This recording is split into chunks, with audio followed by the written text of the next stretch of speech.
July August অভ্যুত্থান কয়েকটা ছেলের লাইফের টার্নিং পয়েন্টই বদলাই দিচ্ছে। যেই ছেলেটা 3 দিন আগেও চপ্পল পরে ঘুরতো, আজকে সে দামি গাড়িতে ঘুরে। যেই ছেলেটাকে 3 দিন আগেও এলাকার বা পালার পোলাপাইন পাত্তা দিন, আজকে তাকে সারা বাংলাদেশ চিনে। আজকে সে যেখানে মুভমেন্ট করে একটা অন্যরকম ভাবসাব আসে, কথা বলে ভারতের প্রধানমন্ত্রীকে নিয়ে, কথা বলে ভারত রাষ্ট্রের সাথে কিভাবে সম্পর্ক হবে। দ্য ব্লুটুথ বয় সার্জিস রাতারাতি জিরো থেকে হিরো। তবে এই মুহূর্তে গতকালকে সার্জিস যে ঘোষণা দিয়েছে, আমরা সার্জিসকে একটু তথ্য দিতে চাই, কারণ আমাদের গণমাধ্যমগুলো কিন্তু একটু ভিন্ন কথা বলছে। যে সার্জিস বলছে যে ভারতকে খুবই কঠিন একটা আলটিমেটাম দিয়েছে। কোনটা?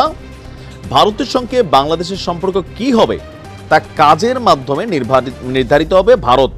ভারতের কাজের মাধ্যমে তারা ভালো কাজ করলে আমরা ভালো সম্পর্ক করব। তো সম্পর্ক ভালো রাখতে চাইলে একটা শর্ত দিছে। কোনটা? একসময় সার্জিসের নেত্রী, মানে কি বলে, যে সাবেক পলাতক প্রধানমন্ত্রী শেখ হাসিনা, যে তাকে যদি ভারত আশ্রয় না দিয়ে ফেরত দেয় তাহলে ভারতের সাথে ভালো সম্পর্ক থাকবে। এখন প্রশ্ন হচ্ছে, সার্জিসের কথায় কি শেখ হাসিনাকে ফেরত দিবে নাকি রাষ্ট্রের কথায়? বিষয়টা হচ্ছে রাষ্ট্রের কথায়। আমাদের পররাষ্ট্র দপ্তর থেকে কি বলা হচ্ছে, এখনো শেখ হাসিনাকে আনুষ্ঠানিকভাবে বাংলাদেশ ফেরতই চায়নি ভারতের কাছে, আনুষ্ঠানিকভাবে চায়নি। ওদিকে ইন্টারপোলদের রেড নোটিশ পাঠাইছে। আমাদের পররাষ্ট্র মন্ত্রণালয়ের ব্রিফিং ডেতে এরকমই ছিল। কয়েকদিন আগে পররাষ্ট্র সচিব, সম্ভবত আমার যদি ভুল না হয়, তিনিই বলছিলেন যে এ ব্যাপারে এখনো কোনো নির্দেশনা সরকারের পক্ষ থেকে ওইভাবে আসে নাই যে ভারতের সাথে ডিল করব, তাহলে ফেরতটা দিবে কোথায় থেকে। যাই হোক, সার্জিস বড় ব্লুটুথ বয়, কঠিন ভাষণ সে দিয়েছে। তার বক্তব্য আপনার ছিল যে তিনি দুই একটা বিষয় বলছেন, উদাহরণ টানার সময় আবার অন্যভাবে টানছেন। আমিও একটা জিনিসের বিপক্ষে। ধরেন, যেই ছেলেটা জুলাই আন্দোলনে গুলি খেয়ে মারা গেল, 3 মাস 4 মাস পরে এই দেহটা তুইলে আবার পরীক্ষা নিরীক্ষা কইরা, ভাই কার কি হবে? একটা মানুষ মারা গেছে, তো এটা পরিবারের কাছে কেমন? পচা গলা একটা লাশ তুলতেছে। আমার কাছে এই বিষয়টা কখনোই সমীচীন মনে হয় না। তবে এই বিষয়গুলো ইদানিং হচ্ছে আদালতের বিভিন্ন নির্দেশে। তো ওই বিষয়টাতে সার্জিস অনেকটা চেইতে গেছে, বলছে যে শেখ মুজিবের হত্যার বিচারের জন্য কবর থেকে লাশ উত্তোলনের প্রয়োজন না হলে জুলাই আগস্টের শহীদদের লাশ কেন তুলতে হবে? আর কেন শহীদদের লাশ কবর থেকে উত্তোলন করতে দেওয়া, আর কোনো লাশ কবর থেকে উত্তোলন করতে দেবে না? আমি এটার সাথে একমত। গুলি চালানো পুলিশ সদস্যদের শাস্তির বদলি করে নতুন পোস্টিং তদবির চলছে। মামলা বাণিজ্যের সঙ্গে বিভিন্ন রাজনৈতিক দলের নেতা এবং প্রশাসনের ঊর্ধ্বতন কর্মকর্তারা জড়িত হচ্ছেন। এখানে কিন্তু কথাগুলো খুবই বাস্তব।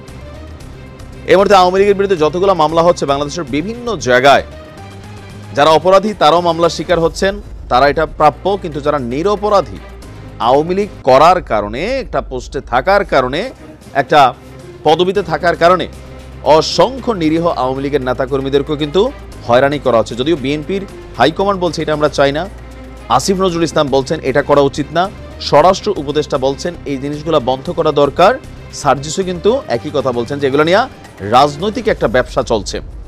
সার্জিস বলছে শহীদদের হত্যা মামলাগুলোতে বিচার কার্য পর্যন্ত নিয়ে যেতে যারা অসহযোগিতা করবে তারাও হত্যাকারী হিসাবে বিবেচিত হবে। তো বলা হচ্ছে ভারতের ইস্যুতেও চলমান আলোচনার মধ্যে ছিল যে ভারতের সাথে বাংলাদেশের সম্পর্ক নির্ধারণ হবে ভারতের আলোচনার উপর, ভারতের আচরণের উপর। ভারত যদি চোখে চোখ রেখা কথা বলবে, প্রতিবেশীর মতন সমতার ভিত্তিতে কথা হবে, এই কথাগুলো ফাইন, সুন্দর।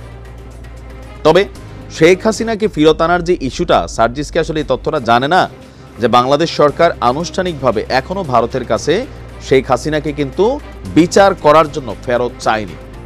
আমি নিজে নিউজটা দেখে একটু আশ্চর্য হয়েছিলাম গত 3-4 দিন আগে। তো এই যে চাওয়া হচ্ছে, এটা হচ্ছে আন্তর্জাতিক অপরাধ ট্রাইব্যুনালের মাধ্যমে আমাদের বাংলাদেশ পুলিশ ইন্টারপোল পুলিশের সাহায্যের চাইছে ওইভাবে গ্রেপ্তার। কিন্তু সোজা লাইনটাতে আমরা এখনো যাই নাই।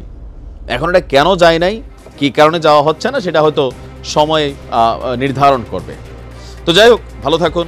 দেখা যাক ভারত সার্জিসের কথাটা কতটুকু মানে আমলে নেয়, সময় বলে দিন।